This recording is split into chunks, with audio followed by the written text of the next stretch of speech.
I just want to, we're going to be spending the day, I get the lucky benefit, I'm going to be moderating all 3 sessions today. This is going to be a marathon for me, and if it's going to be a marathon for me, it's going to be a fun marathon for you too. So how many of you have questions? This is what I'm going to get on the table right now. Questions about the cancer ecosystem in Nevada. You've come with questions. Just raise your hands. You've got a question. Larry, I know, you used to run this place. If you don't have a question, you got a question, right? No, you don't have a question yet, but later I'm going to get to you. Up. How about, it's David, right? You do public health, and Leah, you do public health. And where's my friends over here in the media? You guys have questions, right? All right, so I want to make this conversational today. So we're going to have discussions up here, but I'm going to come out to you, and let's make this as real. Let's make this your guys' forum. So I'm Steve with The Atlantic, and I've got 2 crazy guys here. We've got the inventor of CancerCon here, and we have someone that has been basically looking at the kind of broad national cancer infrastructure. And let me just start for a second with you, Matt.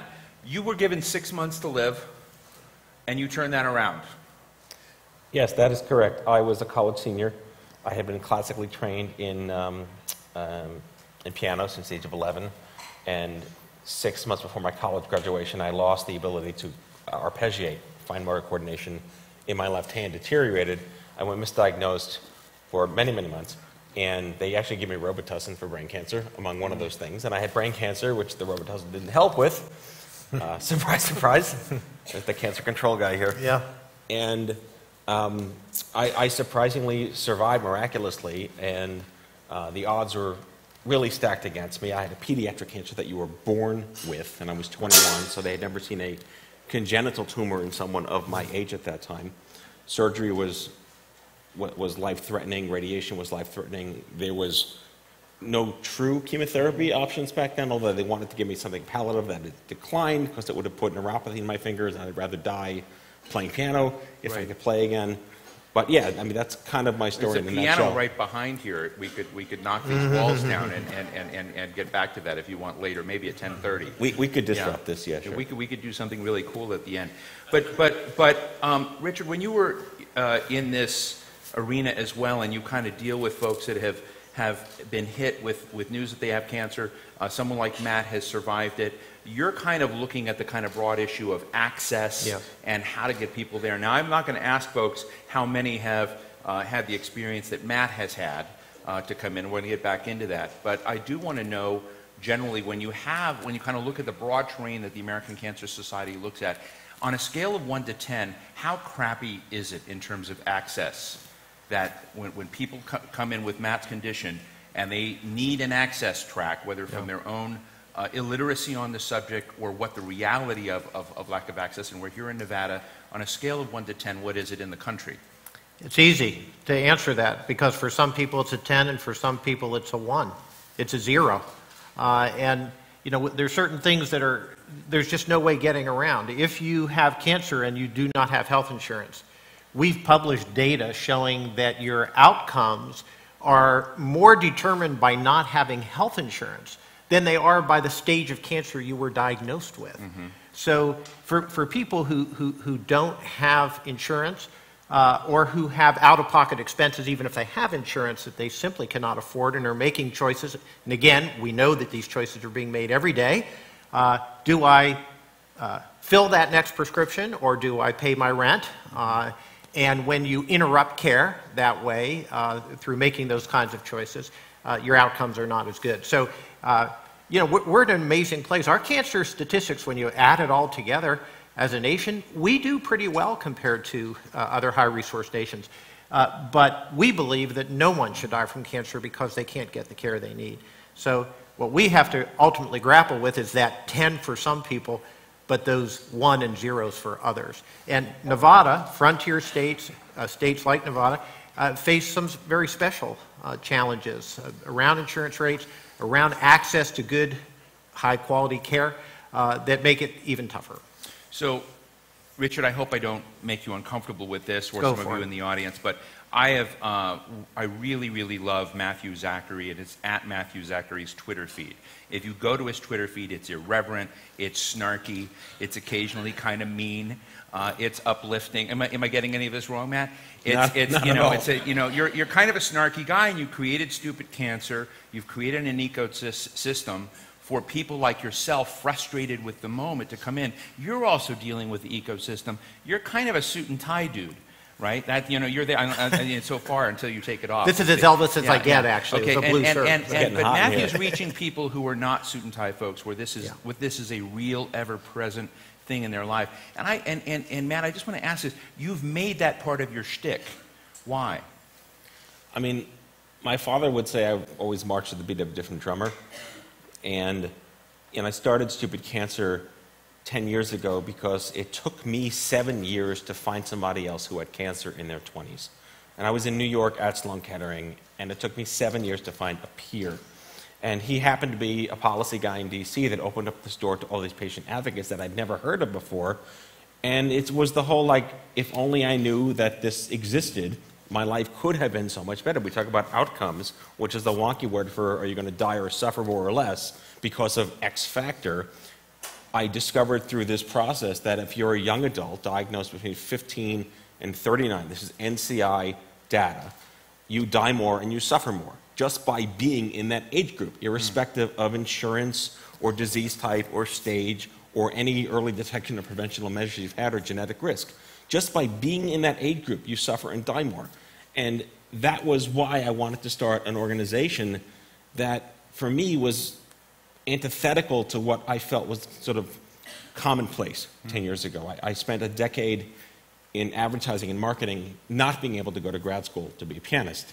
So I learned all about disruption and brand planning, and Stupid Cancer was basically crafted to be like this Festivus model where it was not for people that had a specific disease. I mean, it's very ACS, very, did I drop my mic?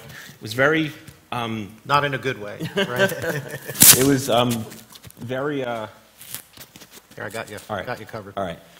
You're It hired. was, Thank you. it was egalitarian. It was a disease agnostic. It was not about any one particular body part, but it was very generational. It was like all the Gen X pop culture references, like a jam it to one brand, became Stupid Cancer. And it wasn't about being athletic. It wasn't about tchotchkes and gimmicks. It wasn't about finding a cure. It was about your dignity as a human being in this age group, and that no one really cared about you except your own age group. So that is what catapulted the snark back in the day, because the original tagline was, "Got cancer under 40 sucks, huh?" And that makes sense. And tell us, as you built that out from the beginning, did it take fast, or did you have to? Did you? I mean, I've built organizations, and they're always kind of slow on the front end. Did people feel it was awkward that you were building a network of people in their 20s with cancer?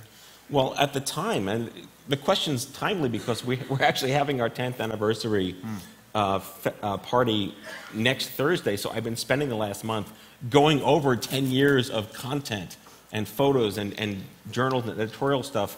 And yeah, it took off. I mean, we're an overnight success that took 10 years. Right. But the first year, the website launched in January of '07. The New York Times wrote a piece about it 3 weeks later. Then Newsweek covered it. Then it was in the Wall Street Journal. Then I got my own podcast before podcasts were podcasts. Then we were ranked a Time Magazine Best 50 website for the year. We were number 17. We beat LinkedIn and Yelp with this guy in his bedroom with no board, no money, no staff, and a nice brand. So it accelerated very quickly in terms of it was something that existed in a space that had no space before it. And people were really excited that Gen X was speaking to Gen X. And then we were also a home for all of the hundreds of thousands of Americans who had cancer as children and who are now no longer children and had no home. The long-term pediatric cancer community is 500,000 strong in this country, and they have no home. They're very happy to not have died as children, but they still have major issues and chronic diseases and at-risk situations that pre-exempt them from all the other, their failure to thrive rates are very high, all because they had the privilege of not dying. I'm one of them. I was in peds at 21. So you're looking at 1.2-ish million Americans who comprise young adult cancer, and they finally had a brand. They finally had a home. They finally had a space. Richard, how does the American Cancer Society and the sort of larger cancer support ecosystem look up at something like Stupid Cancer and other groups that are out there? The cancer is affecting millions of people every year, both those who are survivors, those who are diagnosed in that particular year, all age groups, all types of cancers. Plus, we're working here and around the world, but just focusing domestically. It may be a cliche that it takes a village, but it does. And the reality is that cancer must be tackled, and we believe this in our hearts. It's a platform for us, one community at a time. And I mean both the geographic communities, but I also mean these communities by affiliation, the LGBT community, the African American community, Hispanic, Native American community. If you think that there's a single answer and a single solution that's going to work for everybody out there, you think that there's an affiliation group that's really looking out for everyone's needs, it's not true. So that's why we're so thrilled. Congratulations on the 10th. We're going on 105, which is a great strength to have 105 years, but it's also a challenge to keep that brand fresh and alive.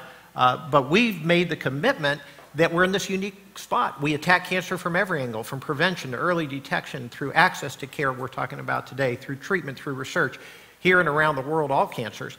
And the only way we can do that is through our network of 2 million volunteers and over 5,000 staff. So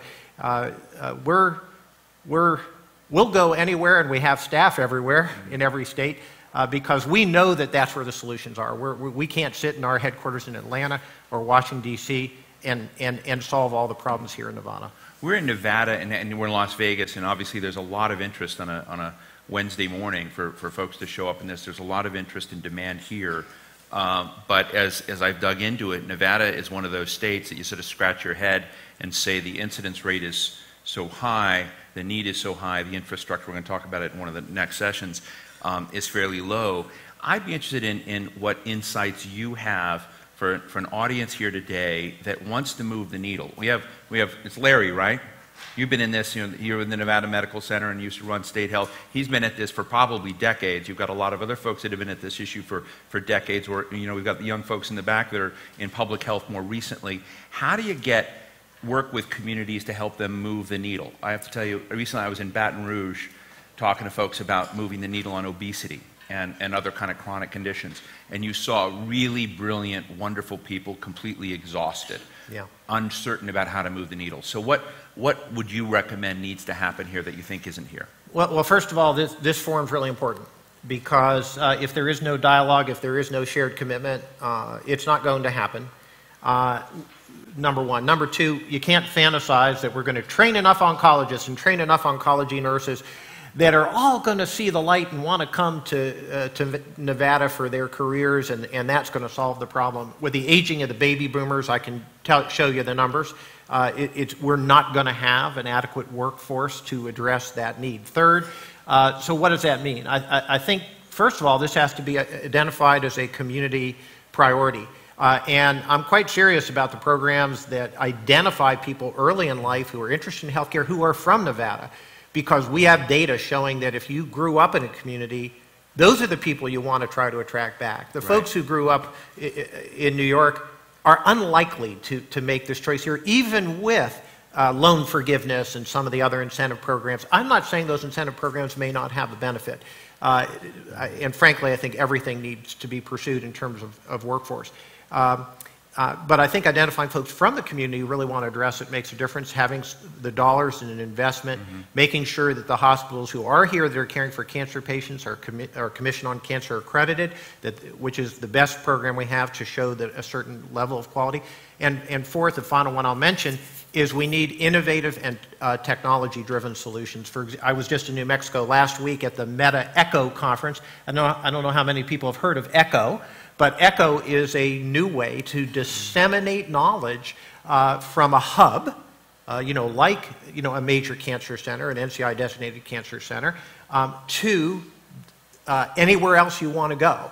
And it does it affordably with easy technology, basically through kind of a case-round, technology-driven model where everybody joins together, calls into an Echo event.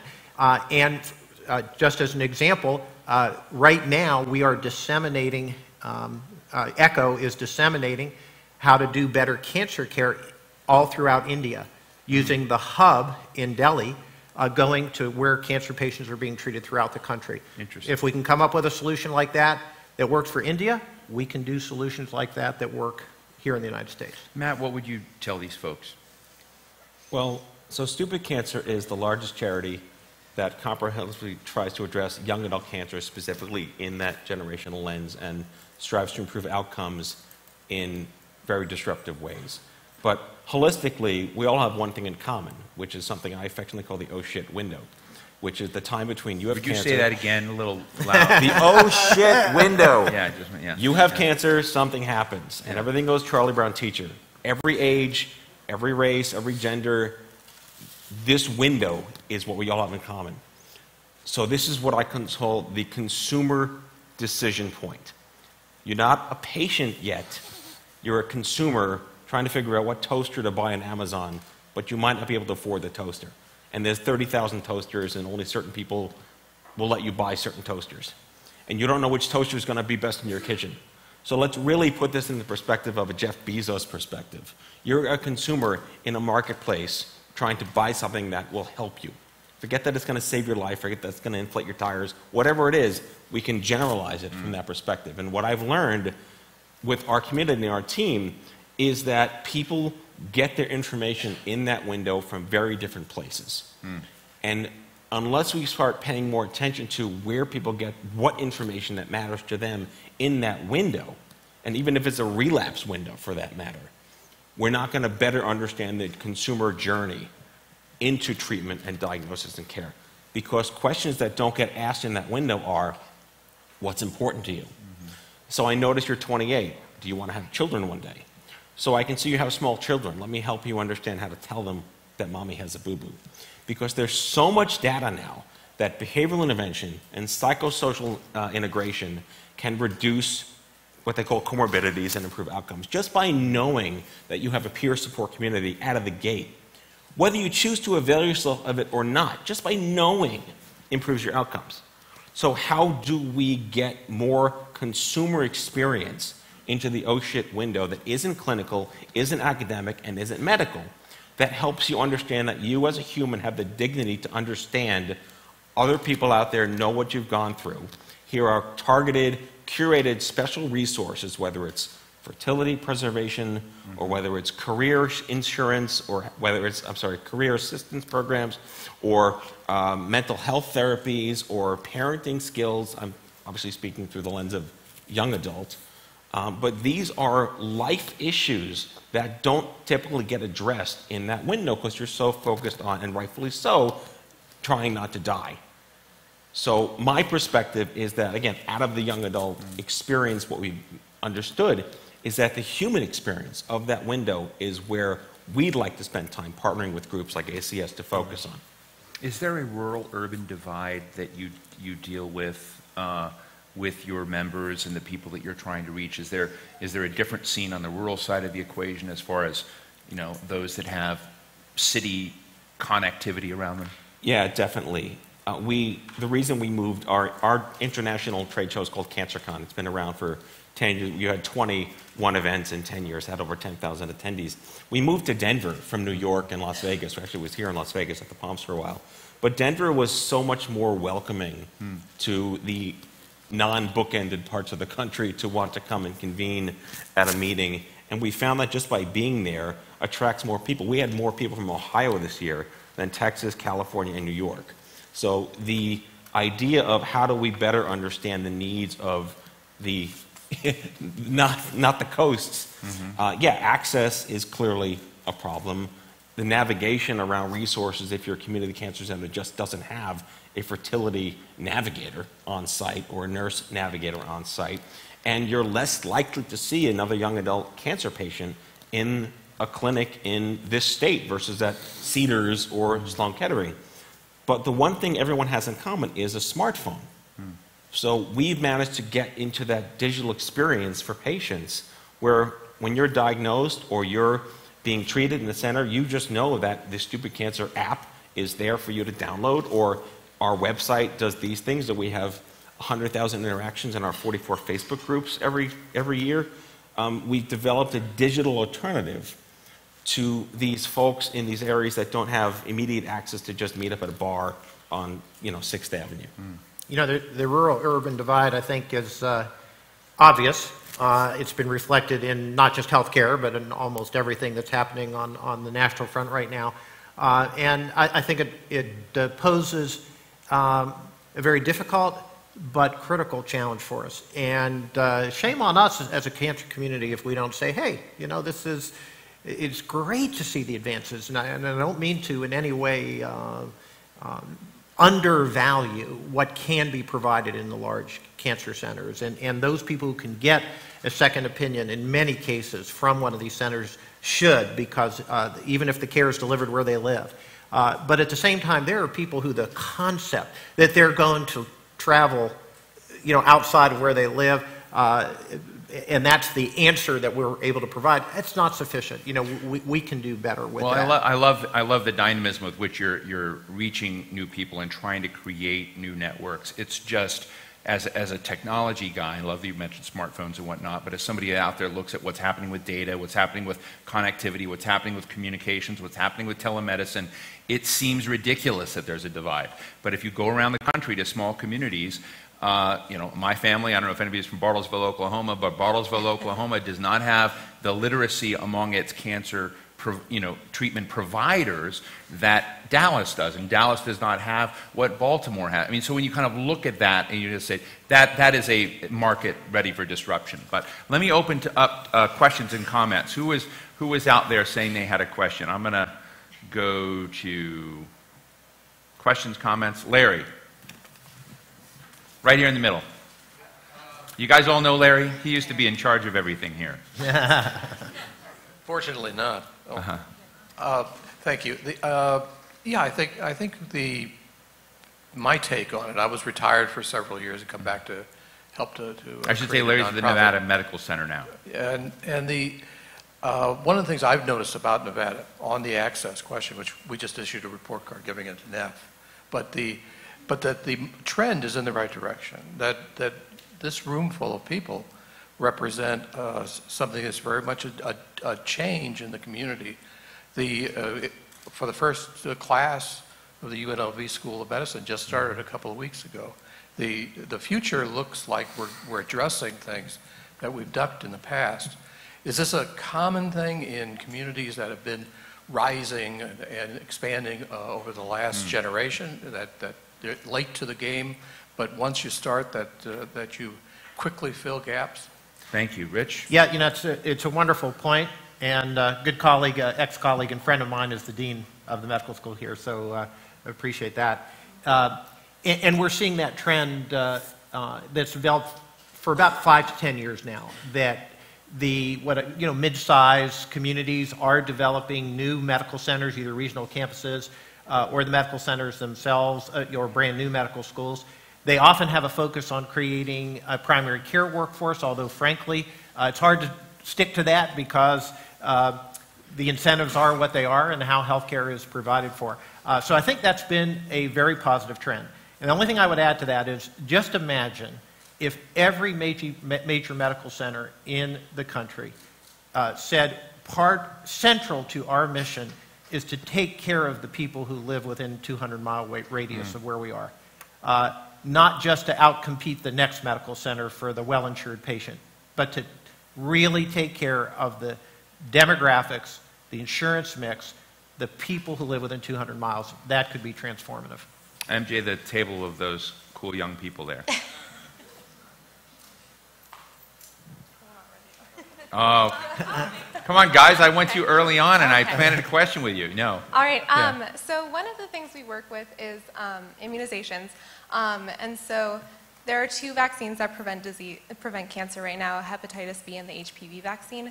And they're both targeted towards young people. So Right. How do we increase young people's access to health care? That totally sounds like a Matt question. It's not a Matt question. I know my wheelhouse. Yeah.